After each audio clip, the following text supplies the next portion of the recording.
Have you ever been playing an RTS, desperately struggling to keep up with construction priorities, resource gathering and battles on multiple fronts, and then thought to yourself, I wish I had to do this on 3 maps all at once? If so, then this might be the game for you. Hi, I'm Calivan, and today we're going to take a look at Metal Fatigue, a big stompy robot of a game from the year 2000. Battle on surface. Developed by Zono and published by Psygnosis in the EU and Talonsoft in the US, Metal Fatigue tells the story of 3 corpo nations of the far future and the discovery of some ancient technology from the missing and presumed extinct alien species known as the Hedoth.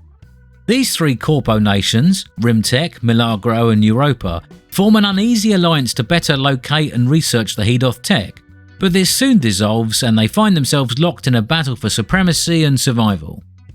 A quick note to any budding sci-fi writers out there: if you want something to sound futuristic and dystopian, combine the word corp with anything that shouldn't be corporate. Corpo Nation, Sun Corp, Corpo de Toilette, you get the picture.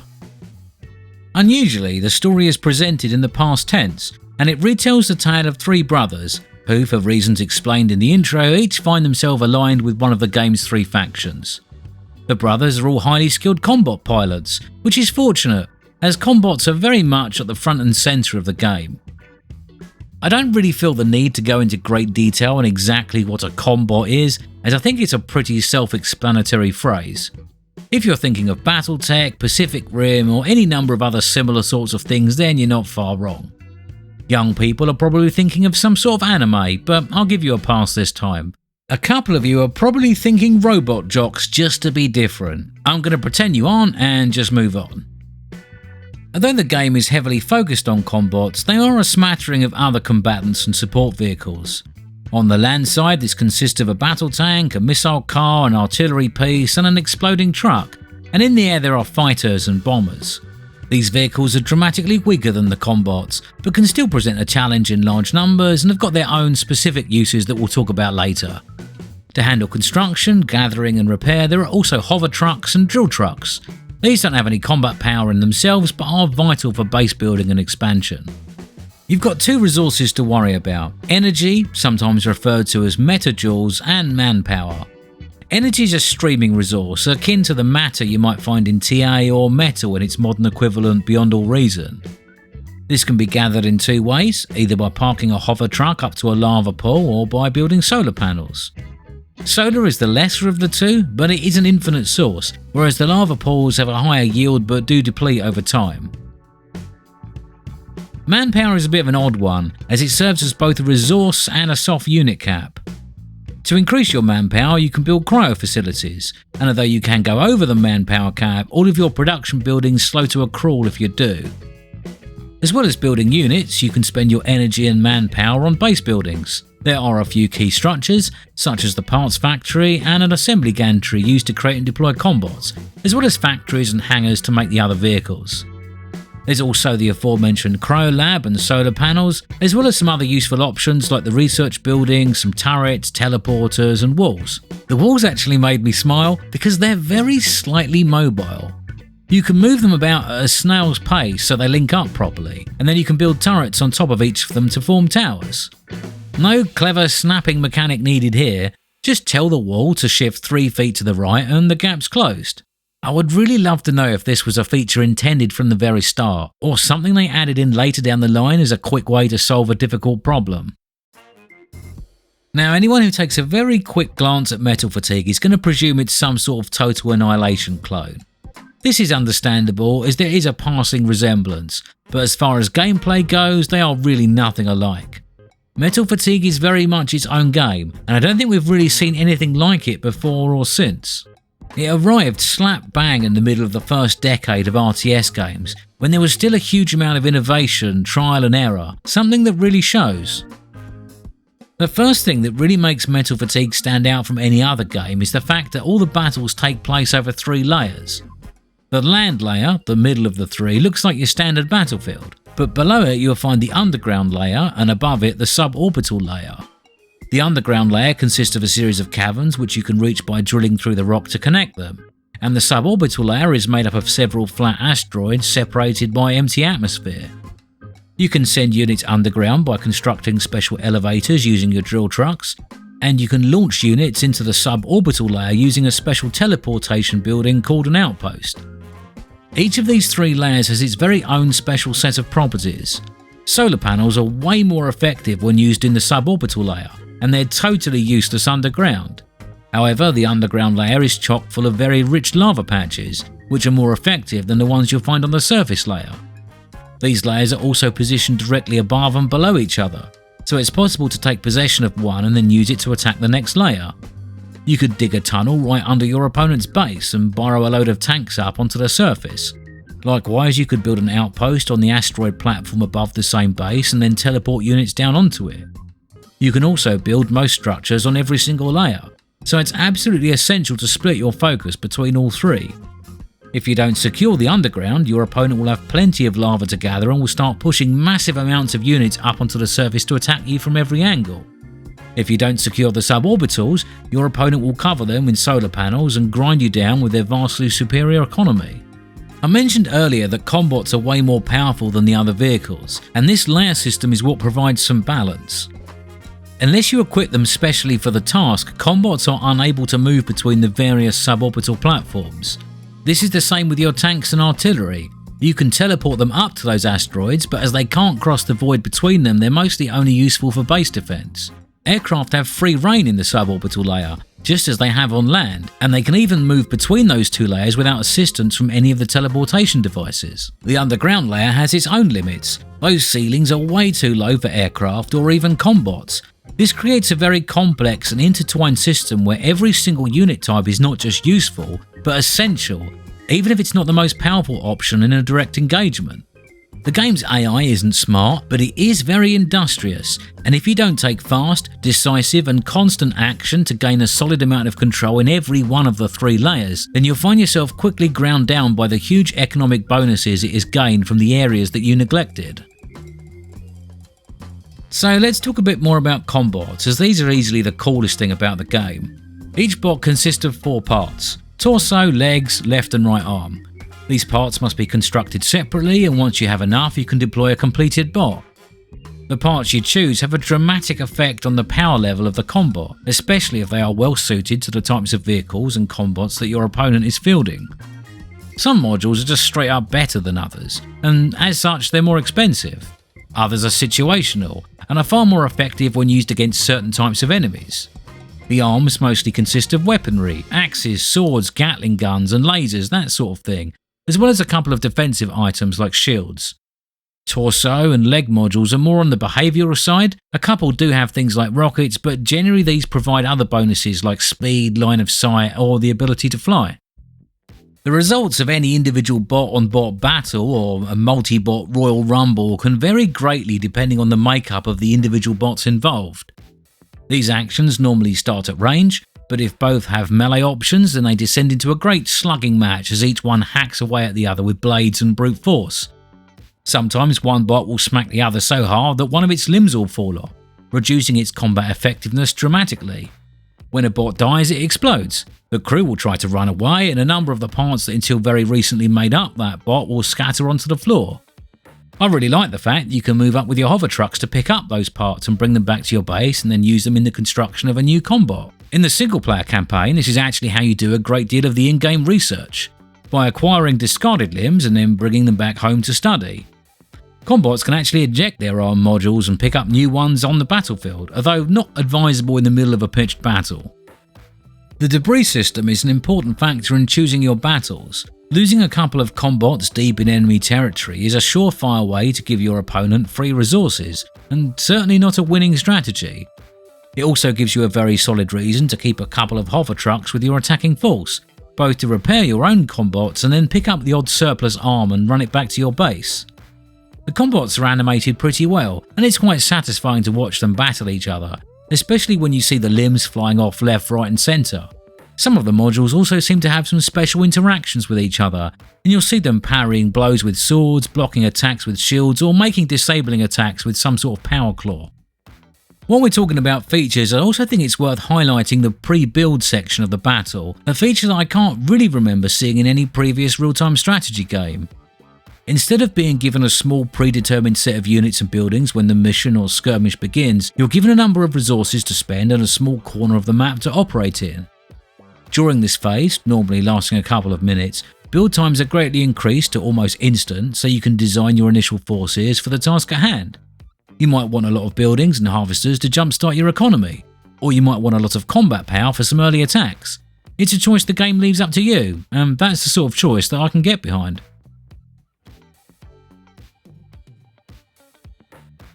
When revisiting Metal Fatigue, I was genuinely impressed at the level of depth, creativity and innovation it displayed.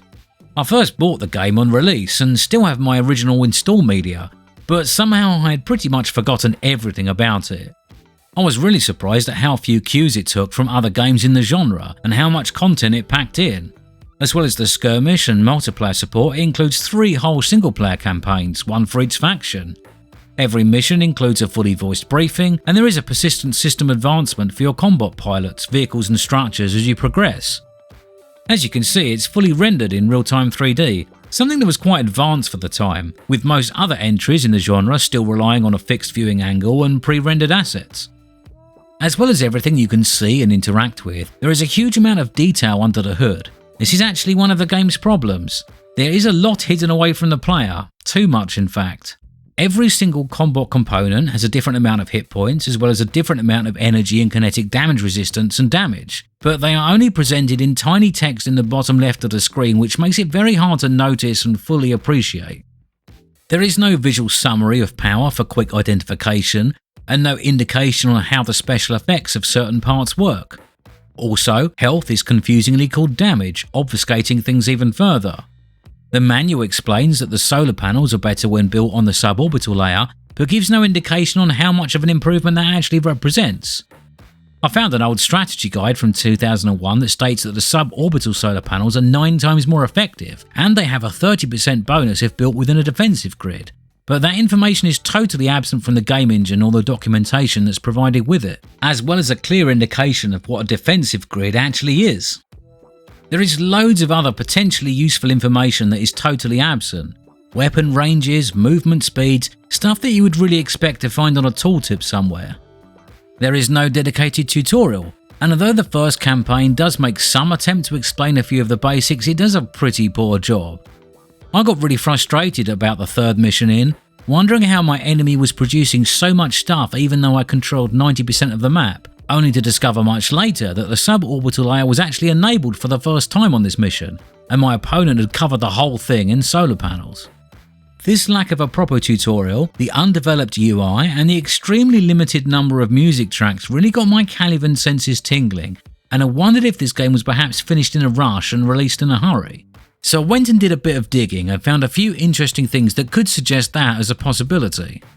I mentioned earlier that this game was created by a studio called Zono. I had never heard of Zono before, but a quick bit of research reveals that they had only been credited for 3 or 4 Sega and Nintendo console games before Metal Fatigue, not the usual sort of back catalogue that you would expect to find with one of these sorts of projects. Even more notable was the fact that my usual source for this information, Moby Games, does not list a single developer or artist, just the staff of the EU and the US publishers.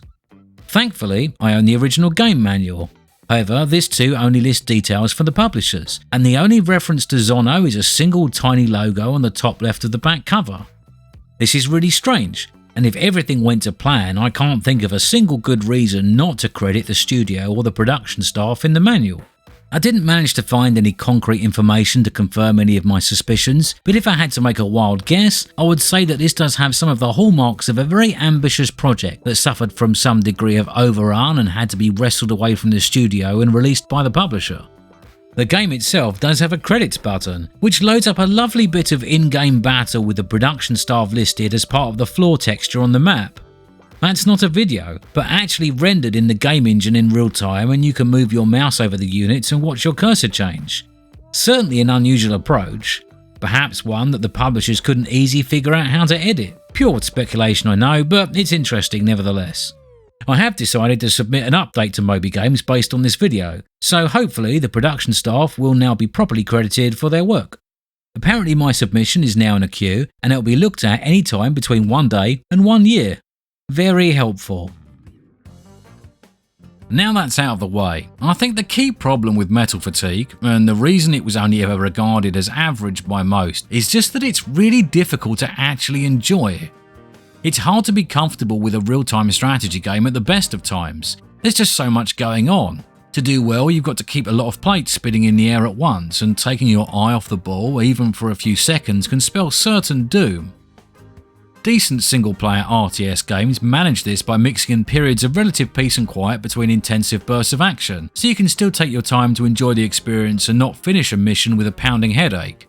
Most multiplayer RTS experiences still have a few slower periods of play while each side regroups after an attack is completed, and even the ones where games consist of solid action from the start to end are often mercifully short.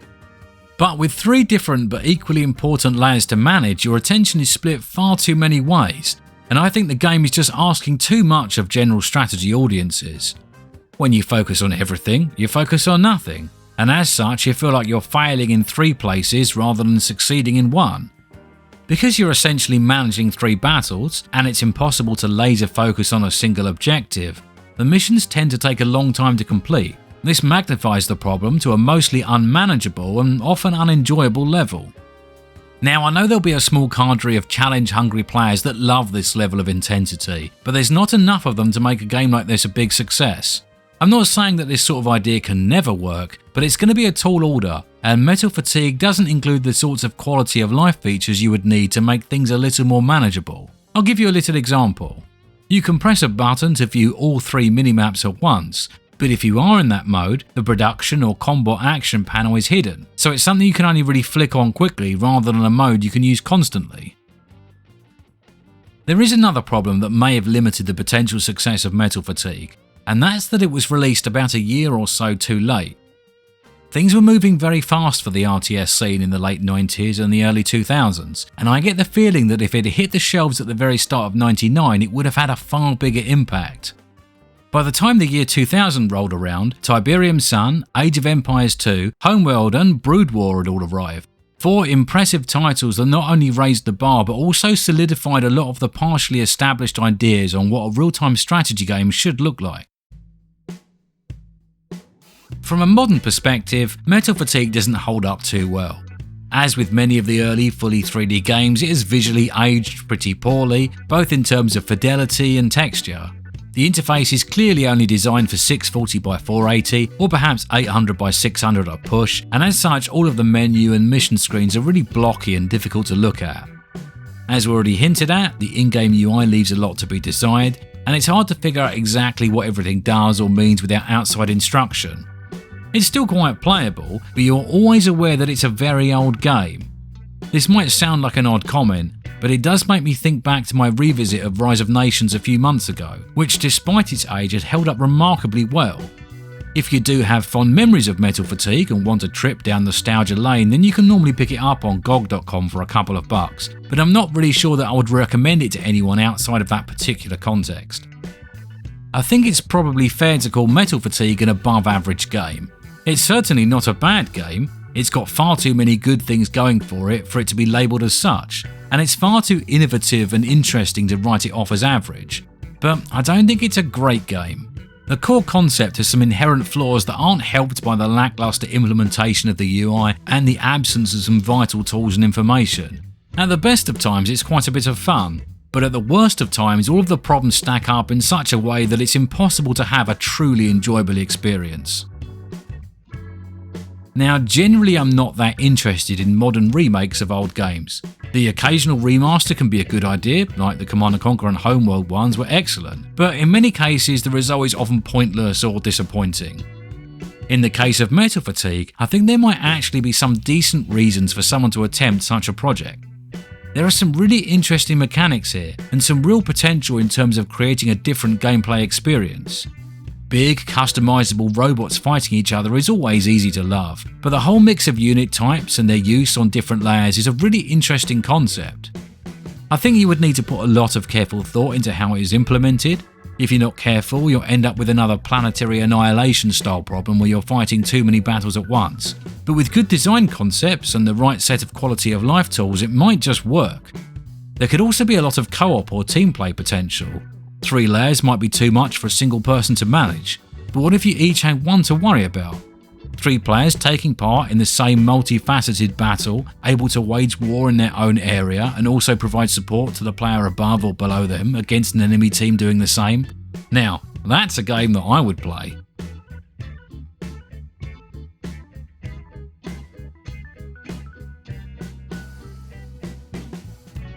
Hi there, thanks for watching this little look back at Metal Fatigue.